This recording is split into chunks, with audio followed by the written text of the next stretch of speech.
Dokie. Good morning. Hope all's going well for you. And hopefully we don't have any delay in the actual recording thing this time. That's actually weirdly been cutting off the front of stuff for a little bit here. But as promised last time, we are starting off today with a bit of a slideshow. So, last we left the run off, we were over here hanging out in the fire temple here. Now, at first I thought I had a pretty good run going with this particular attempt. Everything was going alright. Basically blocked everybody off on the main staircase, ran across to the other side, locked the clerics off on their own little highways here, or lanes rather. Went ahead and took them out one by one. Was fairly simple, as you might expect in that regard. Then went back and was figuring, okay, there's like 5 guys left. Surely this is the end, you know, managed to pull this off. Go get the crafting book from the Fusilier over there. And we're off to the races. So I went down there, opened up the door, pretty much one-shotted the the dragon, which, come to think of it, looking at the screenshot, we probably could have had tragedy right here before even getting to the funny part. But yeah, so if you're wondering how the hell we just hit a 633, this was using the Dragon Slayer set, so the Wormscale shield, the Wormscale armor, leggings, as well as a axe that's augmented, plus landing a crit while using Dragon Slayer. So yeah, that's some of the most insane damage you can get in the game. Now you might be wondering, where did Denim go? Well, it turns out, in this universe, Captain America is an orc, because this guy just came up and shield bashed me off the ledge. Now, this kind of conflicted with a bunch of previous knowledge about this game. Because to my understanding, up to this point, it was only the DLC maps where you could actually see Denim get knocked off the ledge, and this was backed up a few times by the fact that it just didn't knock me off certain ledges when it probably should have. So this kind of makes me wonder if there's maybe just certain tiles where it can happen, or if it really is, or if, like, the temples had the same issue. Because I could have sworn on a lot of the temples, like, that situation's come up before, and I don't recall ever falling down in one of these. So, anyway, you know, you live, you learn, you avoid the ledges. So, went back another time. Once again, did a happy one-shot on the dragon. Man, that thing is so friggin' satisfying.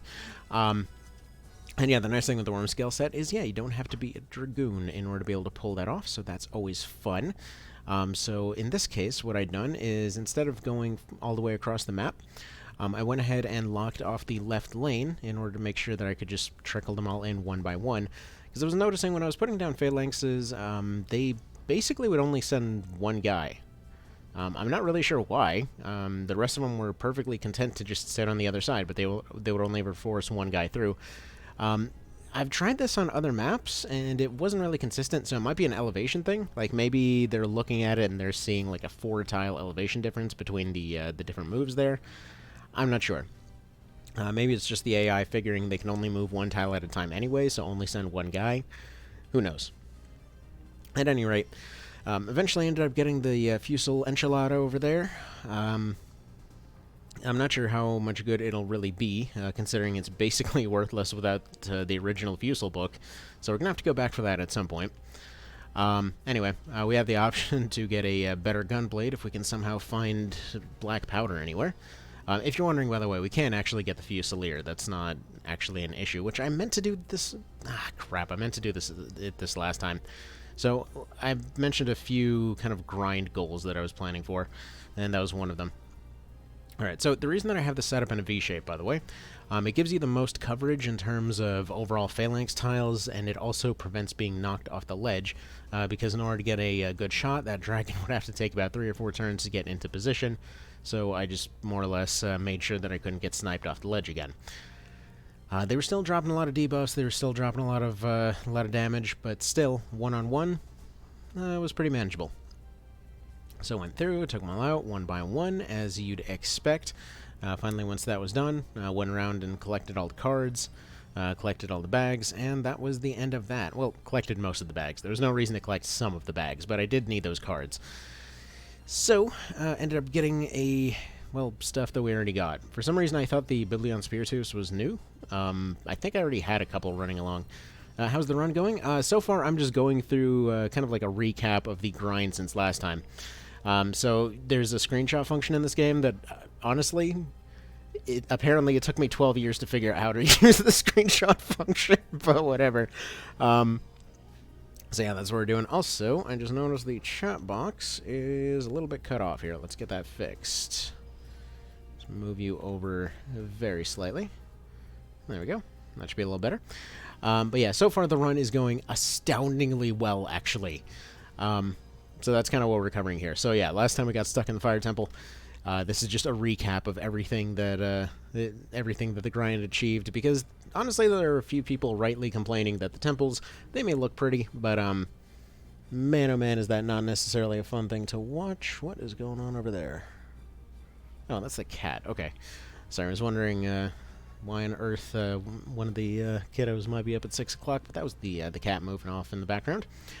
Alright, so there's this guy, allegedly captured by the God of Fire and shoved in a jar. Again, allegedly. Still working on that article. I've had to rewrite it several times, because every time I find something that conflicts with a theory, I have to completely redo the theory. Alright, so, first plan on getting this one done was to go and stick a bunch of phalanxes on the 3 lanes, figuring, okay, we'll do the same thing of just dragging them out one at a time. Well, it turns out they have Terror Knights, so that didn't work out so hot. I was pretty happy to get that card. I was thinking it was all over, and yeah, no. Through a mix of the fact that the boss is actually kind of friggin' strong, and the fact that they could just blow up my phalanxes, it didn't go amazingly well, although I did have some luck kiting them all into one massive dogpile on the left, which I'm glad was a failed attempt, because at the very least I did find out one of the drops that I wasn't expecting. See, it turns out I misread one of the update notes, and there is a unique weapon on this map. One of the Terror Knight guards has it, actually. And, yeah, saw this screen plenty. That happened a hell of a lot. So yeah.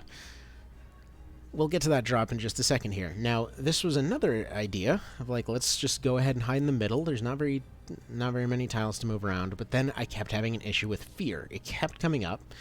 Rally was a good counter to that, because it removes fear and gives you strength, so, you know, it was building up TP very consistently anyway.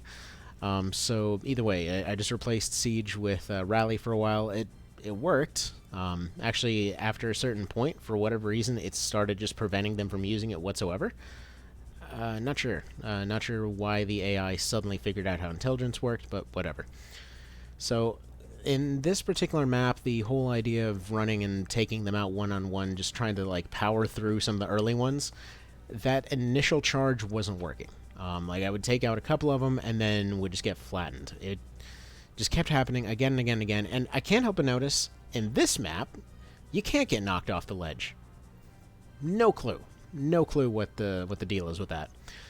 So this was another build that I went back to. So I was trying the Warlock build, the kind of light Guardsman build here, except swapping out the light shield for the Dragon Scale, since I kept getting smashed by summons over and over. Also, by this point, a lot of the skills are starting to reach the mid-50s, which is fantastic, especially for strength and dex. That'll become relevant in a bit. Anyway, so yeah. A lot of them kept spamming their usual 0% stun moves. That's all well and dandy. This guy kept hitting with bad breath, and then I realized something while testing out this build. A, it's fast as crap still, and B, this map has absolutely no healers whatsoever, like literally of any kind. Fire's got nothing for healing, so basically what this turned into was just sit in place and, well, spam Spike Skin over and over for about, 6 hours or so. And, yeah, there's a reason that I decided not to go ahead and do this all, do this all live, because, holy crap, that would have taken a while. Now, anyway, health got low a few times, but again, that's why you come in with the Warlock. Because you can, like, at this point, I could just automatically regenerate 100 plus health a turn.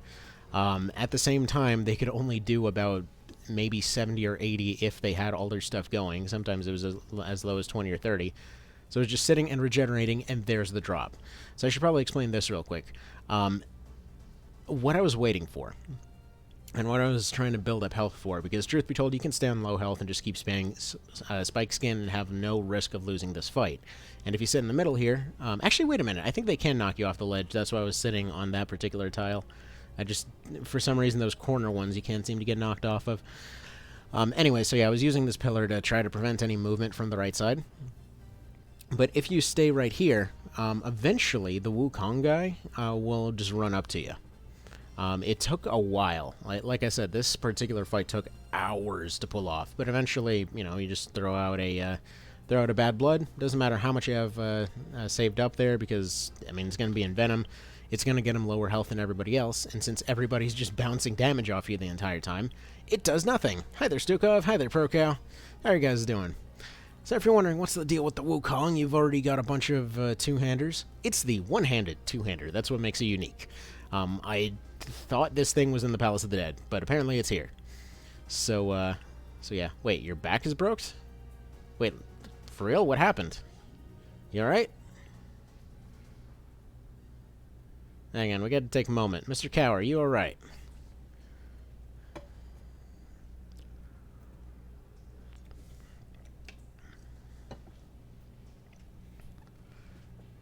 Define alright. Are you able to function? Are you holding up decently? Like, is your back actually broken? Like, how broken is broken?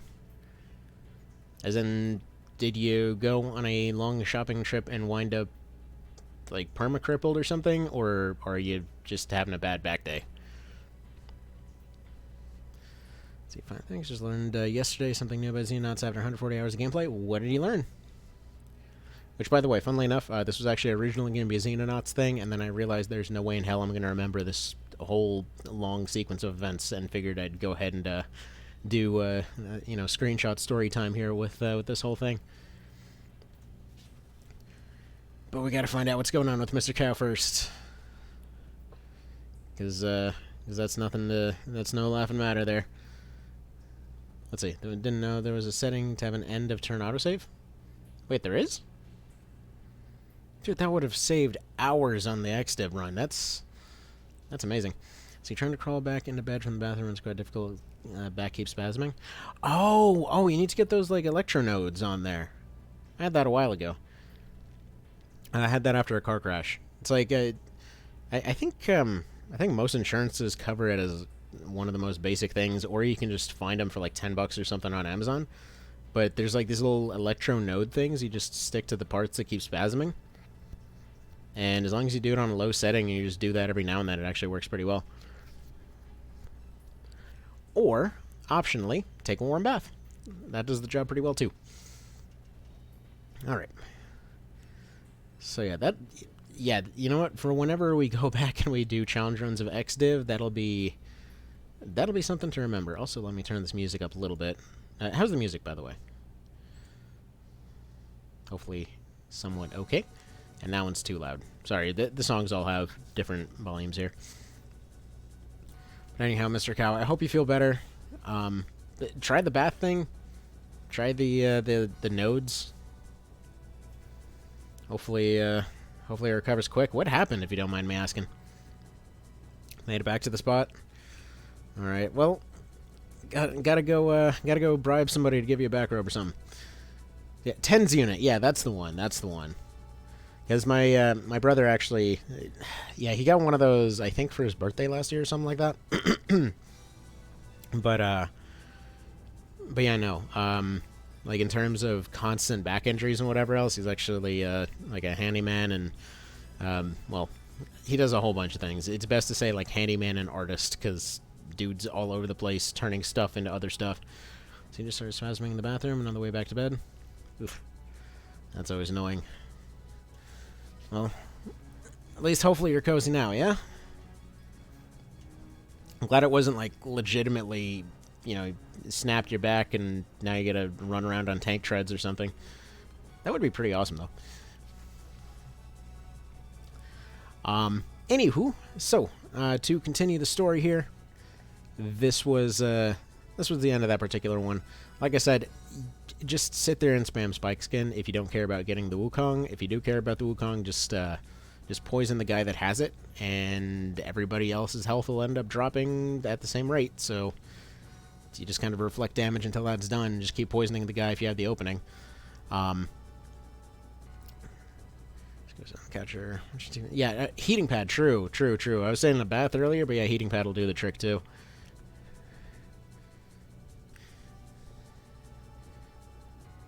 See if I work, I just go in early if I can. Yeah. Just kind of accept going a little bit slower. I mean, as let's see, heating pads are good. Yeah, and thankfully they're not terribly expensive either. Like I think when my wife needed those, they were like, or was it like $5 for a pack of 20 or something? Like today. Well, how was that being at work early today? All right, so to wrap up the story on the first part here, it felt kind of like an idiot because after all that effort to actually get through this place, I basically could make one set of gloves out of the entire thing. Turns out I already had the axe book, and yeah, Supernova was a very long story. So from then, I had left the place and figured, okay, I'll go train up wizards because they're the only ones that I have that can use Supernova. Here's the thing: wizards are trash for solo. They've basically got no recovery options whatsoever, and their only option is to snipe from a million miles away.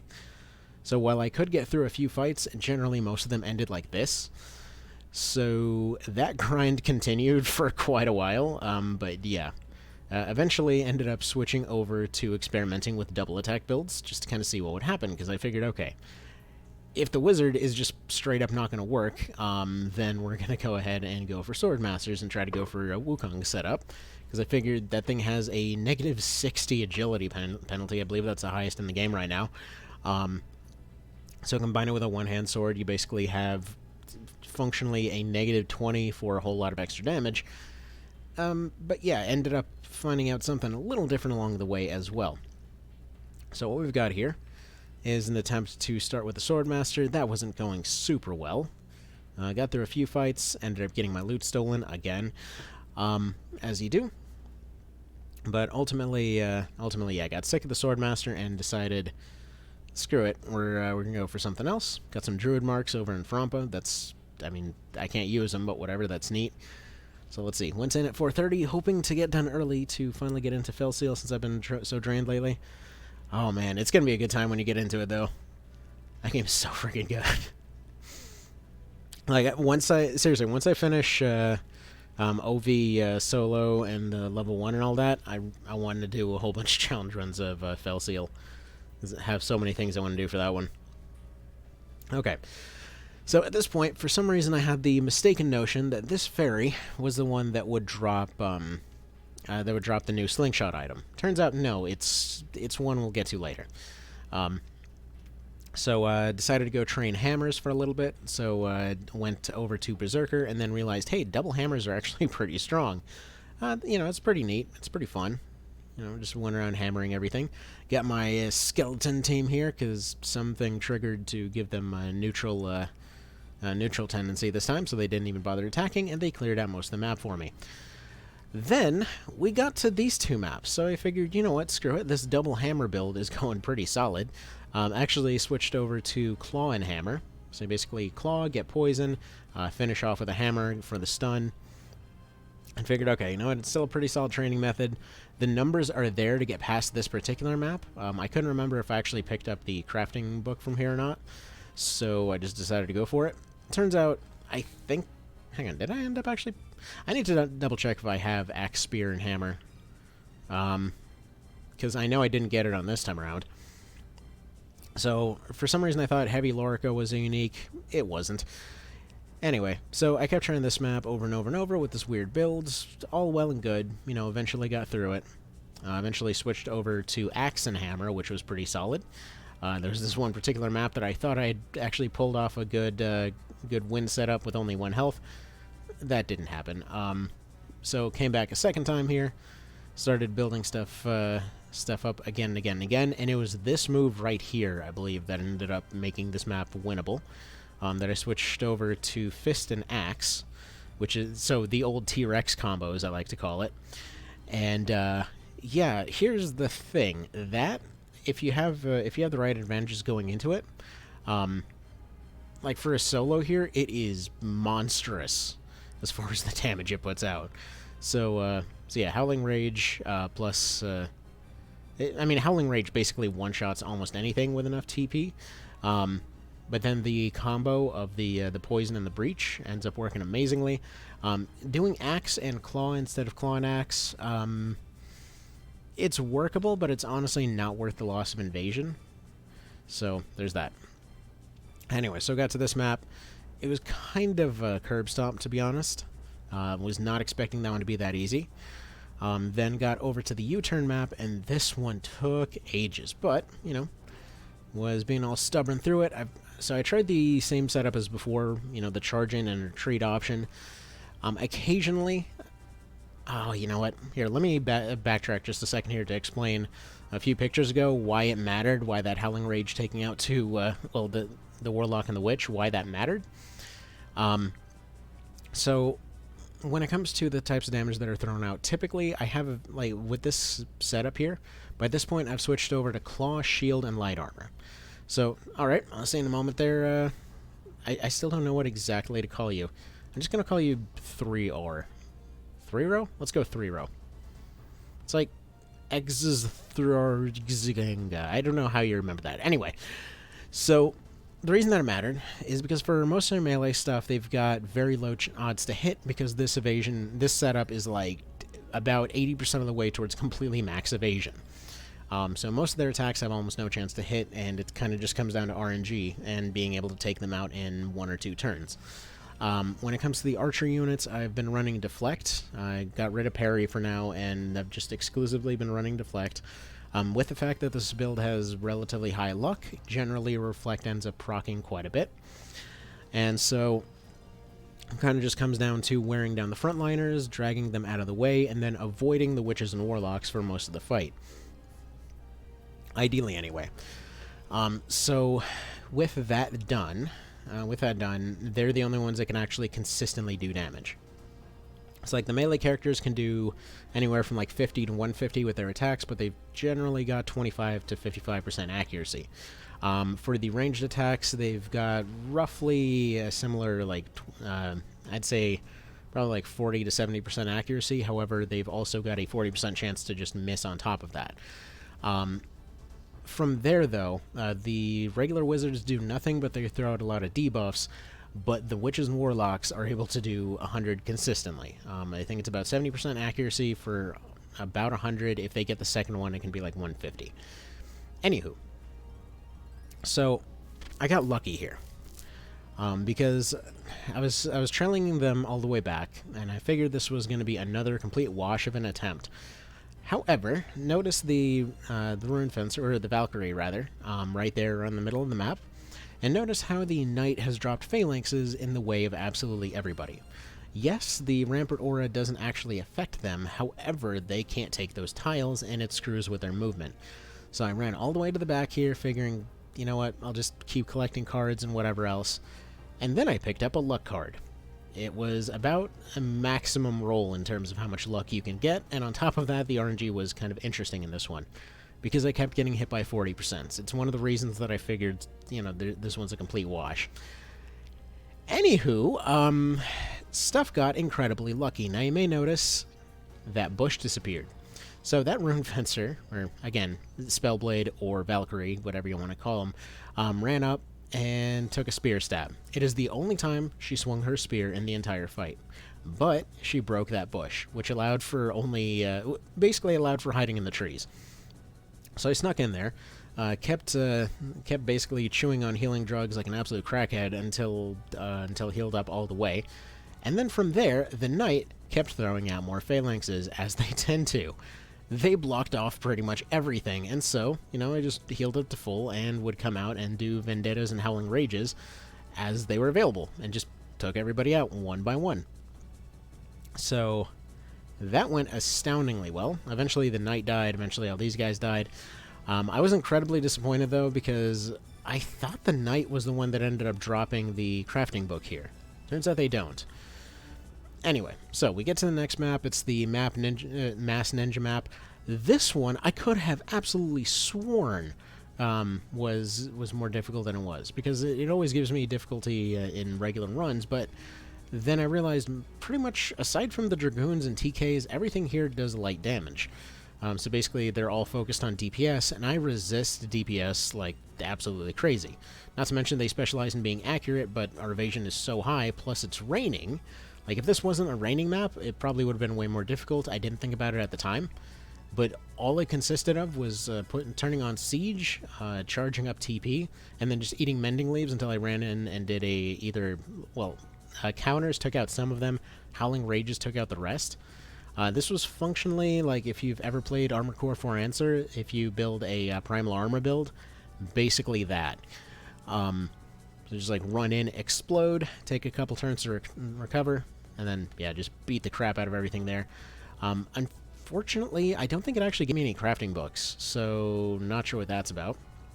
Now, this was the big one, because I started doing this one as just kind of like a test. I wanted to route it out, actually start the stream on this one, figuring, there's no way I'll get it the first couple tries here. Let's just figure out what the quirks are, figure out what the spawn rates are, figure out what the different nonsense is.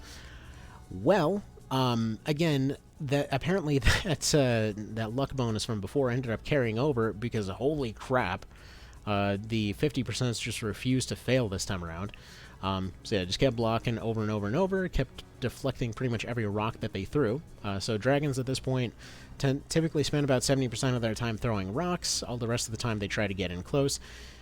I hated it before, but it's kind of grown on me in terms of a mechanic now that I've got deflect going. So okay, the one thing though, I ended up burning through my stash of High Priestess cards.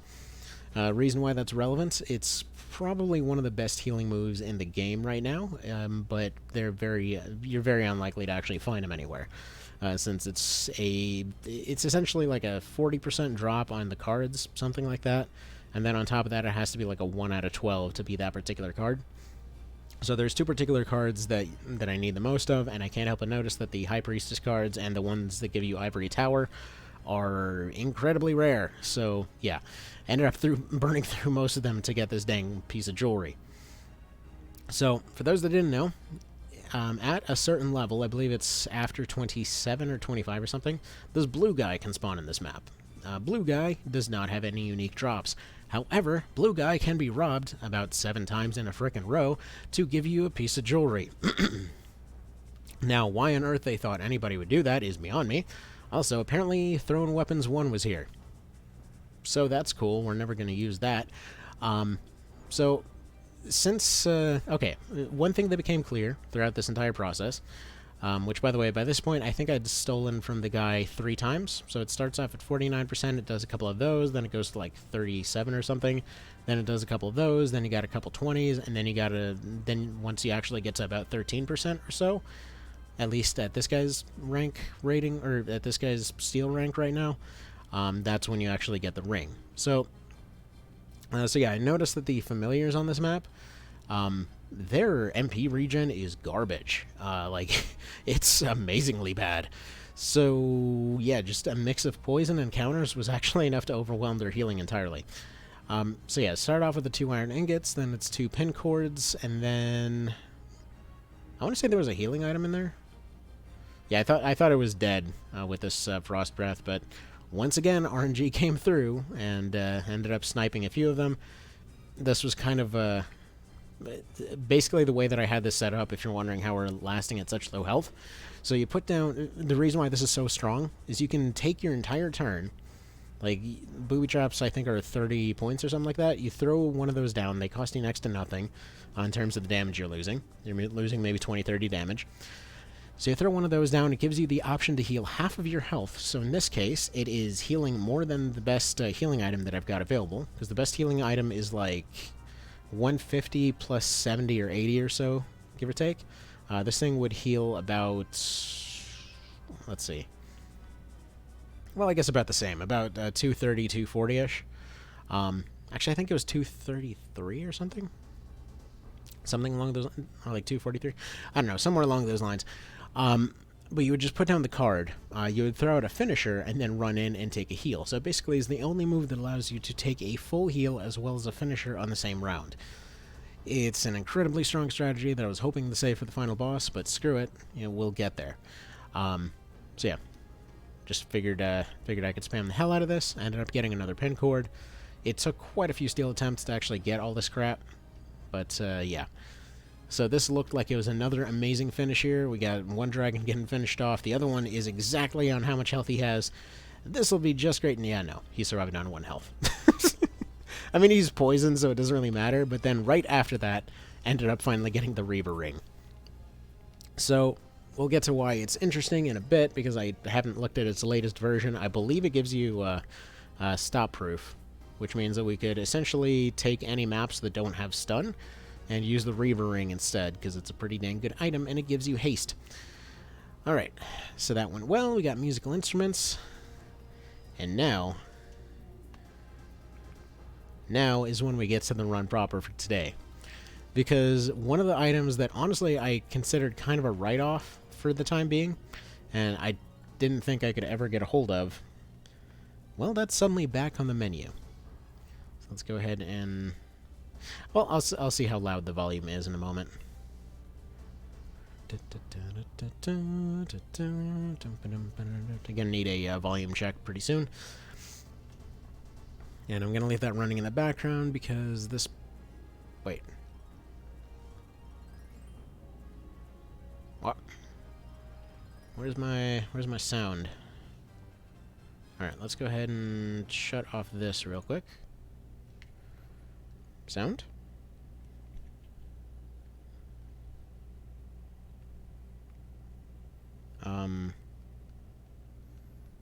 What? Hang on, what happened to my line in? I mean, it says it's working. Hang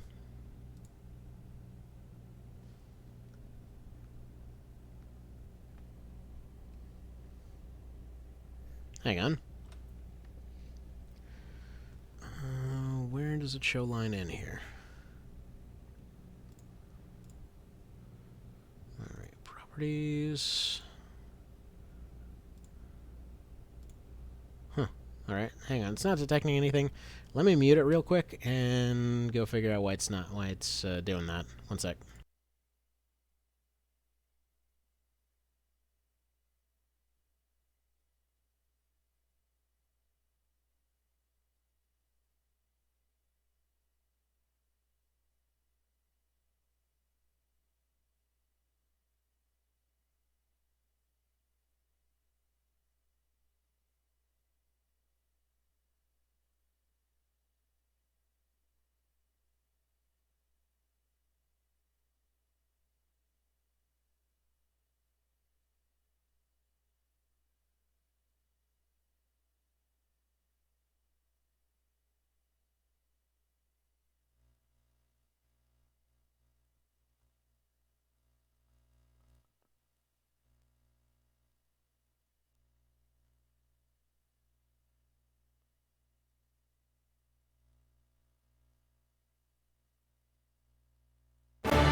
Okay, and back. Can anybody tell me how that's coming through on your end? Like audio-wise.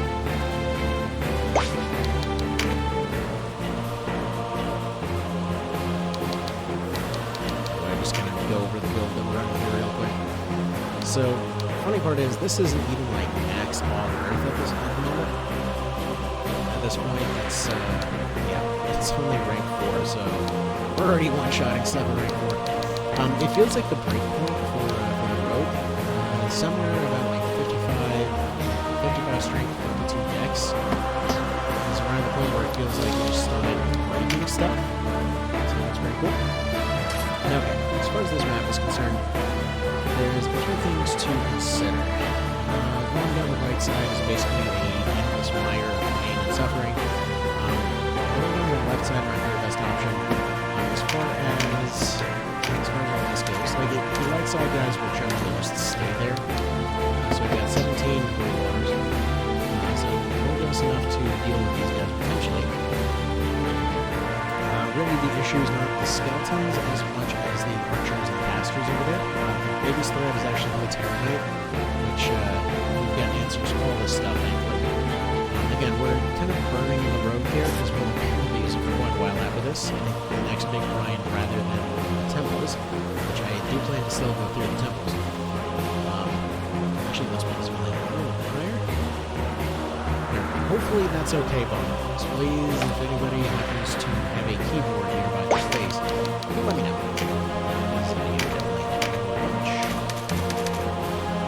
So first order of business, we're going to need a fire.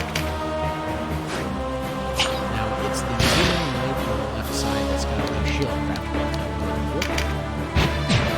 So, yeah, I focused entirely on the damage output and didn't actually explain what the rest of this does in terms of our options right now. So what actually makes this thing so strong. So fists, you got a double hit on there, you got a AoE, and you got a snipe. They've got two different versions of those snipes. And you're starting on the range one. Typically we'll do about slightly under 200 in this case. We've got Ogre Strike, which if something's breached, will usually insta-kill most things. If it's not, then it's typically going to be about 60% damage. Max DP for scaling up the big AoE as well as the second sniper. So that's basically 2 tiles away and potentially does a whole lot of damage. I'm not currently augmenting that one because it doesn't seem to need it right now for some reason. Deflect, because arrows are scary. Attack 2 for being able to compensate TP moves.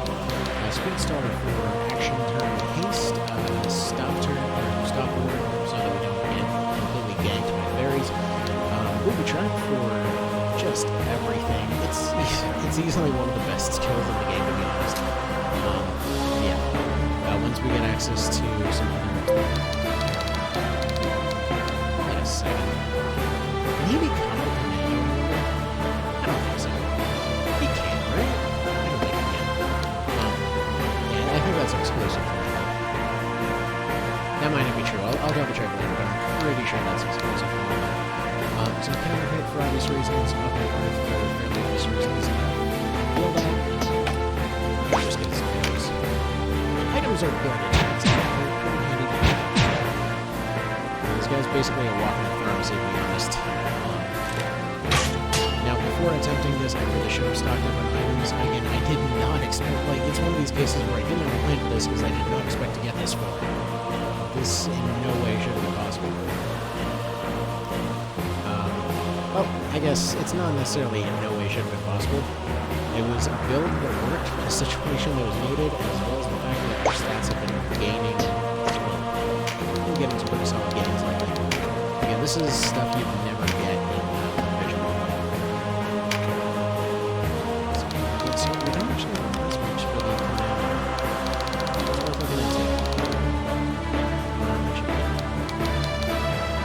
No, it's definitely worth looking into because we don't have the works for it. Okay, I'll look into that later.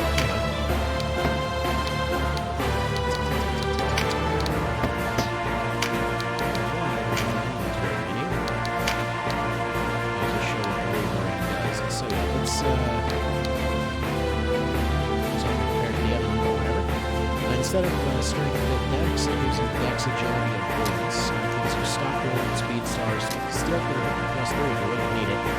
Luck 20, which our current one is 10. Yes. 20, 10 attack, 8 defense, 7 compared to... Yeah, that gives us 8 extra defense, so it's functionally an extra armor piece. In fact, I probably really should be using this instead. So yeah, plus also gives the ability for any class to use Speed Star. So that's handy. Anyway, we're gonna stick to what we got for a little bit. Alright, so I'm gonna bring my jets home to deal with all of this nonsense. Get some big traps, flop them in wherever. We ideally want to see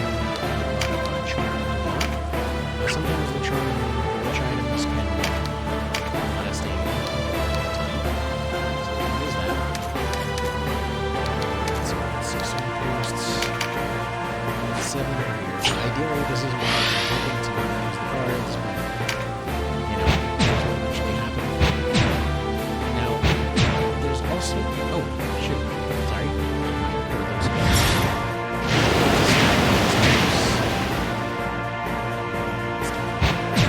There we go. It lives.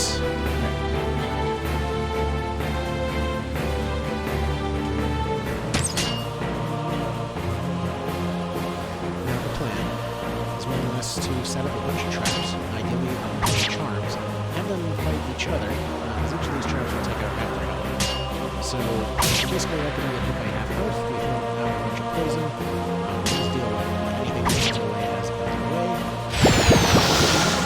And there we go, she's on our team. See, dating's not difficult. All you gotta do is... That's about to sound terrible. Never mind, we're not gonna go down that road.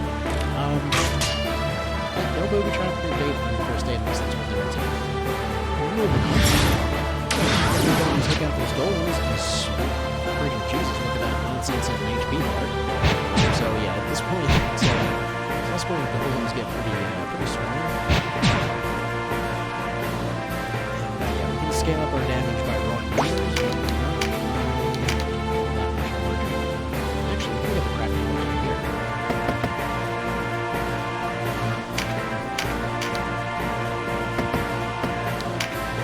Security right now, actually. And yes, we do well over charm a little more off because of poison. Take its force out. Right. So shield craft is what we need. I mean, the shields are nice. The biggest one that we want out of there is the it's incredible. For God's sake, stop doing it. Adult functional brain and stop taking freaking wireframes.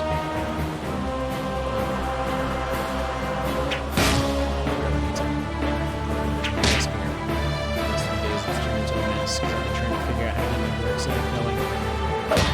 So, a little while ago, I had signed up for training.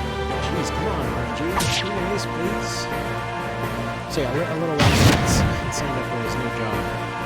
And so they tell me, okay, it's going to be customer service, you're going to be handling all the night, whatever else. And so they don't really explain much more. They're like, okay, we need your address, you're going to fill out all this paperwork, and we'll just send you a box with what you need to get started. Now, they said that. I think it's going to be like a USB drive with some proprietary software, or it's going to be some specific server they want or something. I never would have thought they literally would send me an entire computer. So yeah, probably the white for quite a while. I haven't quite figured out where to actually fit the damn thing. So I'll figure that out as time goes on. Now, hopefully we have room ending, so I figure this is an emergency situation just by using this. So we've got our defense up, we've got our offense up. Now we need our speed to resume.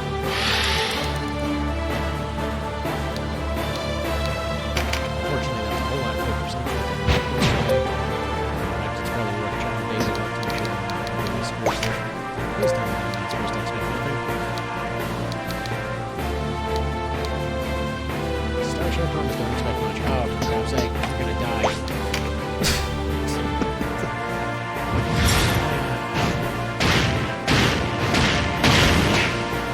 It's the star rating that really matters. It's like 60-70% of the thing.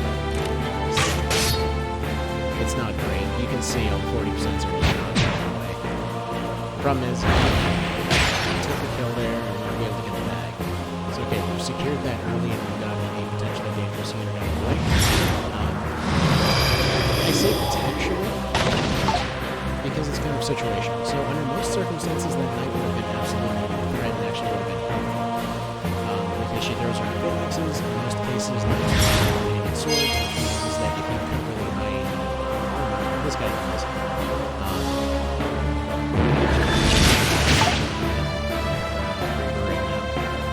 Okay, if you've got good armor, jeez, come on, 40% deflect in the roll, and none of the stuns are in there, this is a disaster.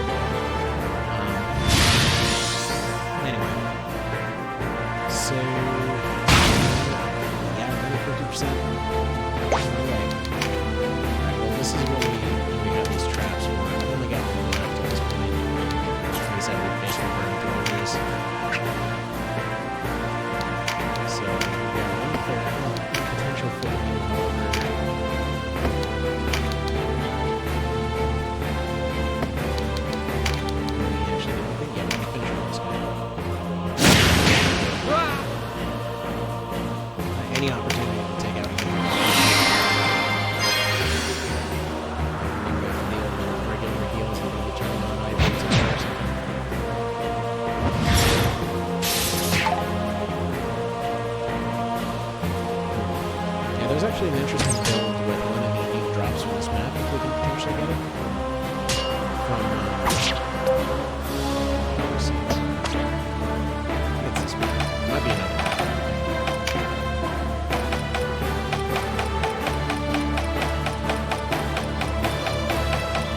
If they are here, I'm not seeing it. It's supposed to be a rogue over there, that has a slingshot. Or just the sling. Basically what the thing does, it's not necessarily very high attack, but it is a guaranteed hit.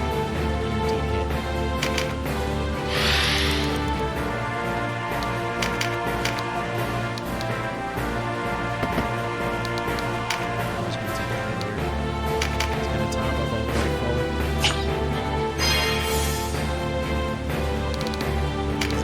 It was okay to get a block there, but we need to get a few blocks in a row. A shadow right there.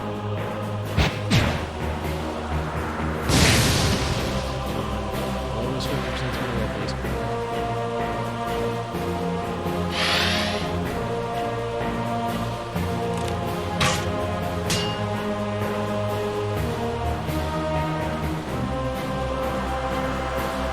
One thing I probably should explain though, in terms of so while it wasn't a pretty direct upgrade to have 8 demons on this one doesn't. The thing is, and the thing that I was bringing up earlier, you get a whole lot more physical demons off the regular necklace, because it's giving you strength. It's physical defense. It doesn't have a threshold, but it does all this stuff. So this is the biggest number situation. That's kind of luck.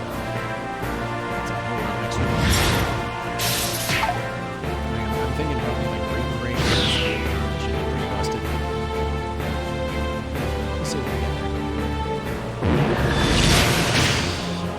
Jeez. This is why I hate low.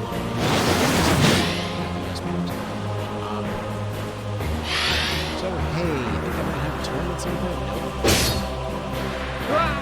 So a bunch of people play the Rise demo. Is it rising enough? I don't remember. I'm trying to remember it. Oh, Monster Hunter Rise. Right. Go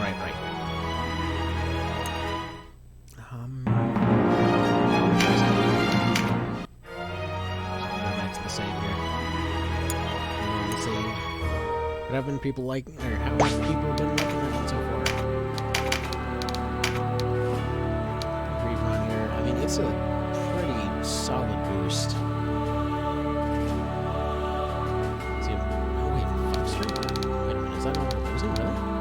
Oh, it's 5, not 10. Okay, maybe that is an upgrade. It's okay. Dex is going to be boosting our attack, so overall our attack is still going up.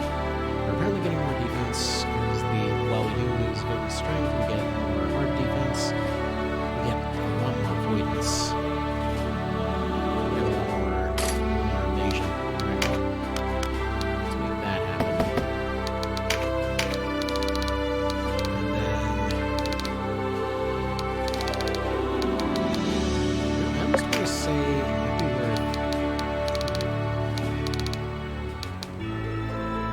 Stun's the big one right now.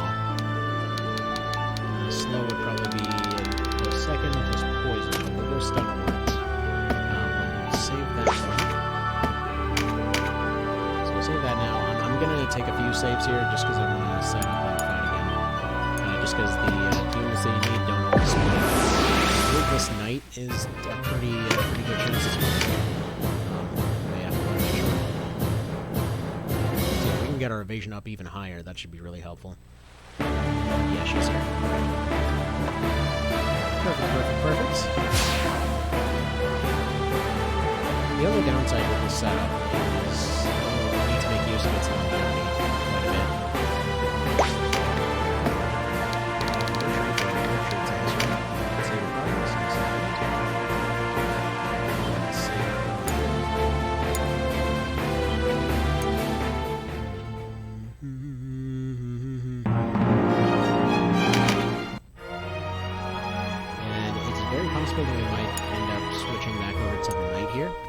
because Knight has exorcism. I missed that.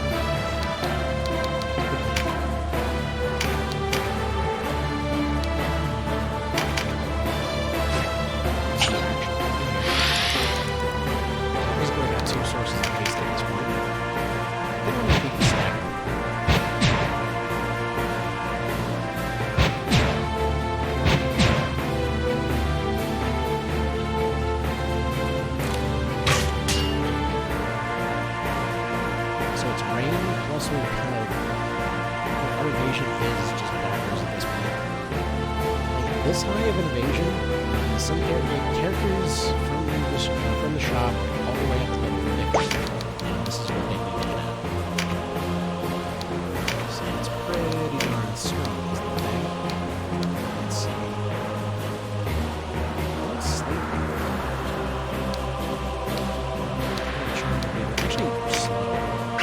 Slow is pretty handy, because they're already pretty slow. They should break them up pretty well.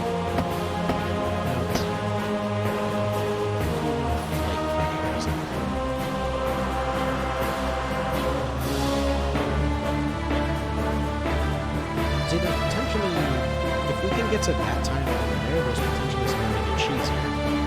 Because there's a whole lot of stuff down here that we'll fight in the kitchen. And most of them have been in down range. If we can actually make it to those tiles over there, in fact, if we can just make it to either that tile right there, let's say right here, or we make it to this one over here, and we have the Knight Phalanx here, which, let's be honest, the spam might be a good way to approach this one. Because there are certain areas that you can attack from one time. And that's really, really handy when there's TKs around, because then you get hit by a fright or something like that. Then you can, you're going to have that time in that case. So, let's drop that there. We'll go for that at the top time. See, because casters, for the most part, we can shrug. Other than this, warlocks are a threat. What? Bad foot. Bad foot.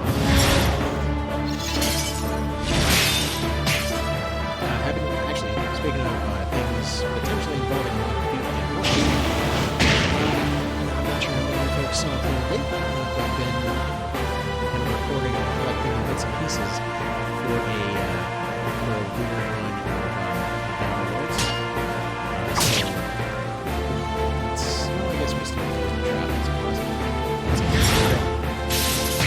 I'm not actually if we can get all the other units in so much shape. But anyway, so yeah, for Outer Worlds, there's a run that I proposed a while ago. It seemed like it should be possible. And they were saying at the time that it seemed like a really weird one to route out. However, I had some pretty decent results testing. So I was testing out a really weird build for that to potentially make the negative work. And yeah, I know I'm being annoying with the vagueness right now. Basically, it's known as a YOLO run. It's something that a guy started for everything Fallout related a while ago. Wherein the point of the run is that you get the entirety of a first-person RPG of some sort without taking any healing from any source whatsoever. So, no regeneration, no direct heals, now, this seems like it'd be a weird no-hit run, but the thing is, in almost all of them, there's generally good levels. So you're kind of very slowly regenerating by just getting a higher health pool. And it tends to lead to some routes in different games. Like, pretty much the entirety of one of the videos of New Vegas for that run consisted of finding ways to turn the faction against each other. So ultimately, the whole story of that whole run would have just been some guy that's just showing up and just whispering against the air and murder each other. It was a really interesting run to watch. But, so for Outer Worlds, part of the reason that it's challenging is you pretty much lose a third of your health point right away. When the game starts, you're forced to take a tested a whole bunch of different routes down there. It seems like at best you can maybe lose only 20%. So yeah, you're automatically losing some.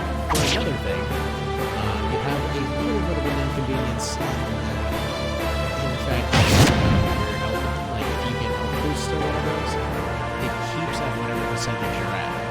So if you need health boosts, you can kill it. However, you also need other perks in order to be able to actually get anything. So it's a really fun one to route out, simply because a lot of the damage throughout the game is pretty intense. Like in most cases, I'm sure most folks are a little bit surprised when they ran into their first little gunfight thing and immediately just got absolutely owned by whatever came their way. Because yeah, like in most firefights and whatever else, they want you to make use of the fact that there's a boss back there.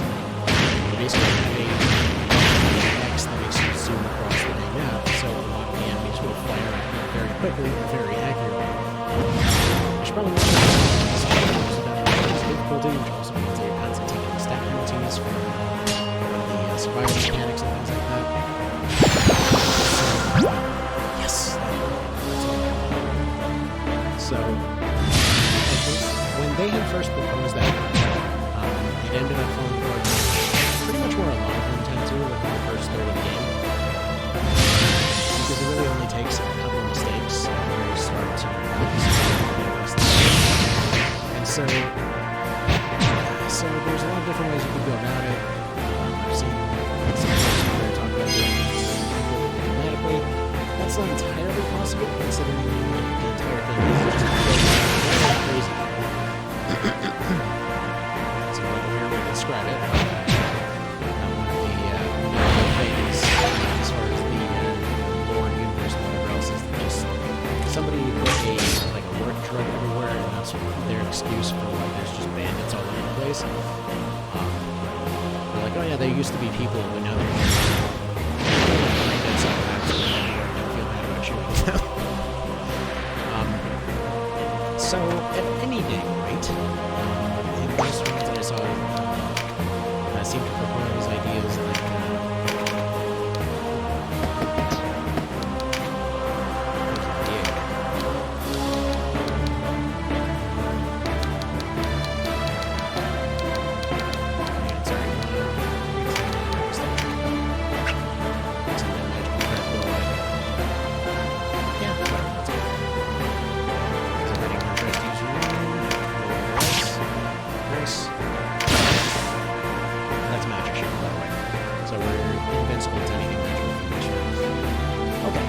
So what I was getting at is most rooms I saw were suggesting tendency or sniping or whatever else. Tried a whole bunch of different stuff. And sure, the little snipey thing works, but it doesn't really work for terribly long. One of the things in it is that almost any weapon that you may make, you specialize in it heavily enough. It's kind of like Tactics Ogre in one way, where if you specialize in almost anything, you become an absolute god at it.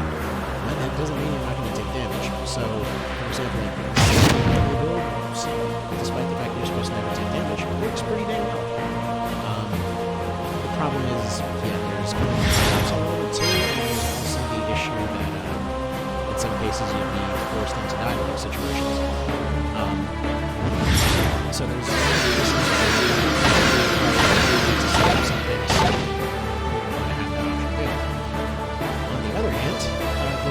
sniper route seems like it should be pretty good. Dangerous. Progression range in the game is interesting. There's too.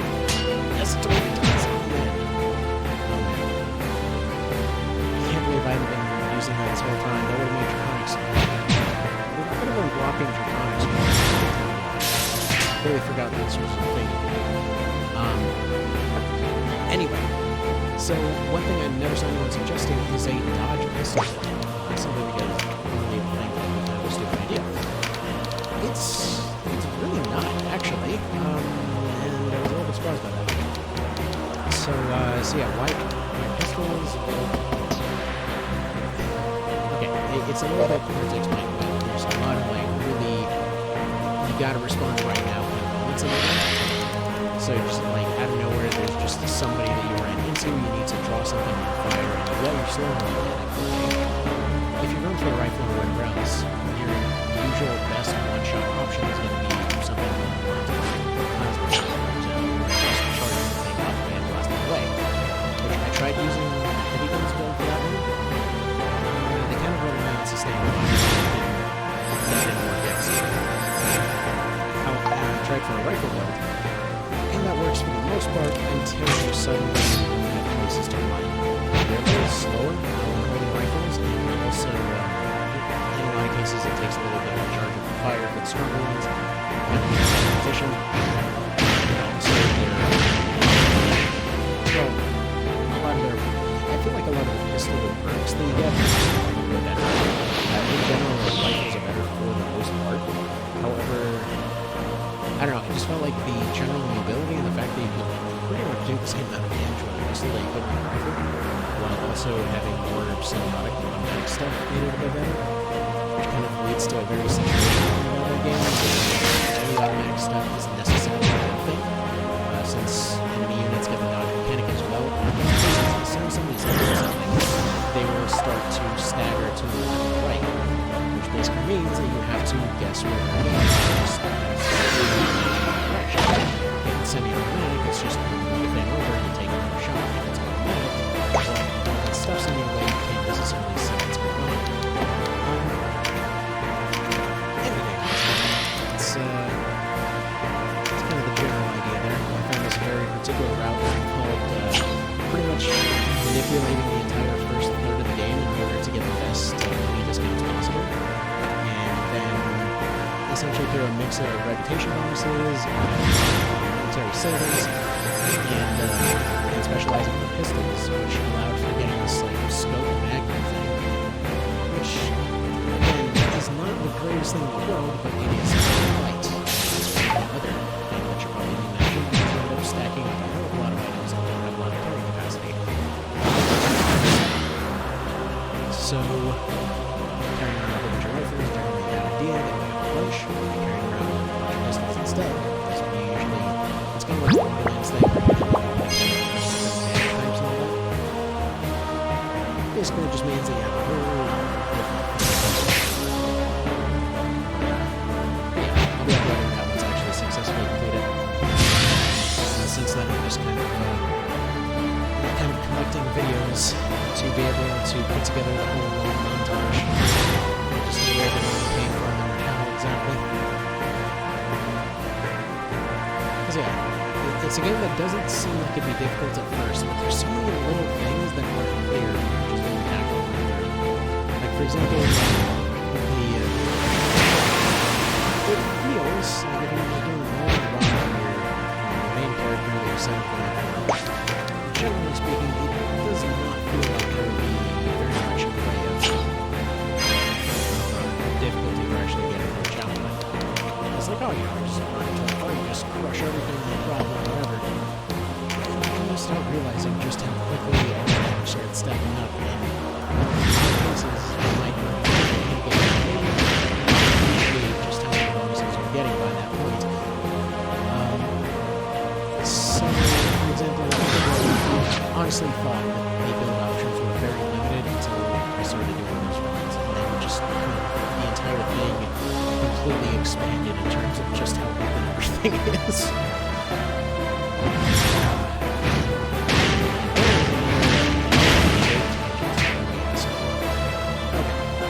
Let's continue on. If you're wondering why I'm not yapping around about this, it's spending several turns to go chase down any single one that you get.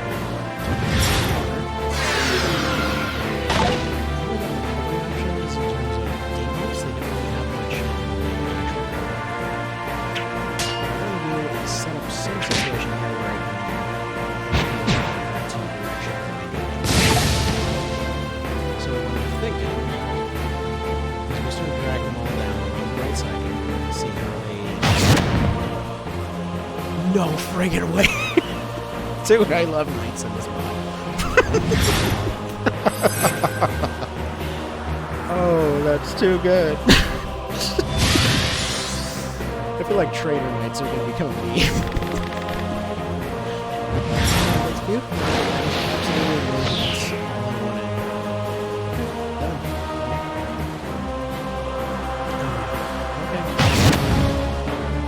That's all I wanted. Done. Okay. It's already on the warlocks. Hopefully that will work.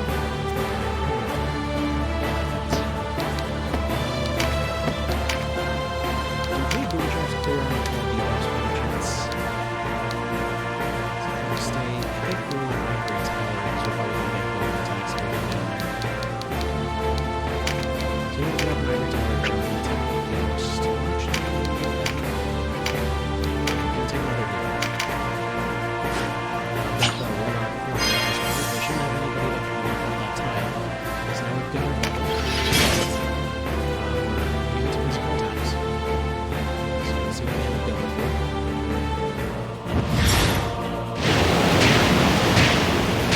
All their tier 3s last round, so it's going to take a while to get back there.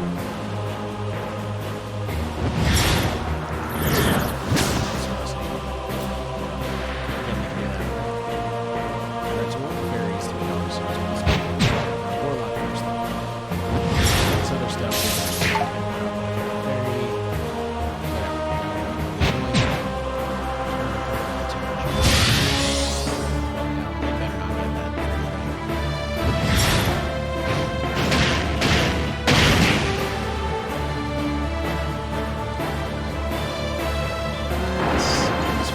Should go back to me for this one.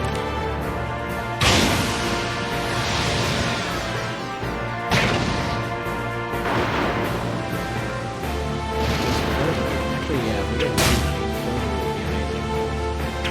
Like, we can make it without, like, just other stuff. I feel like that would be an absolute shit on the boss, because the AI does not understand how to use traps.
essentially mean that the robot can't be forever. You don't understand what that is. Let's show you.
gates, and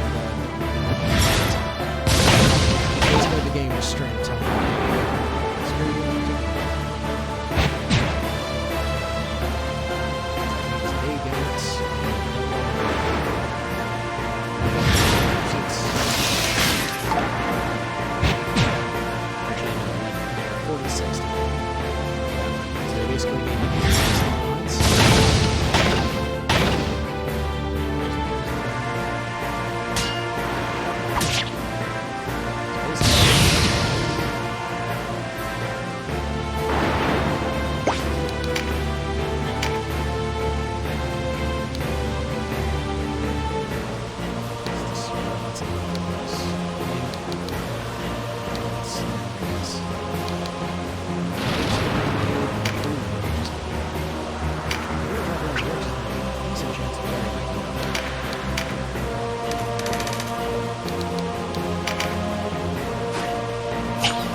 this one is.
Is this, test out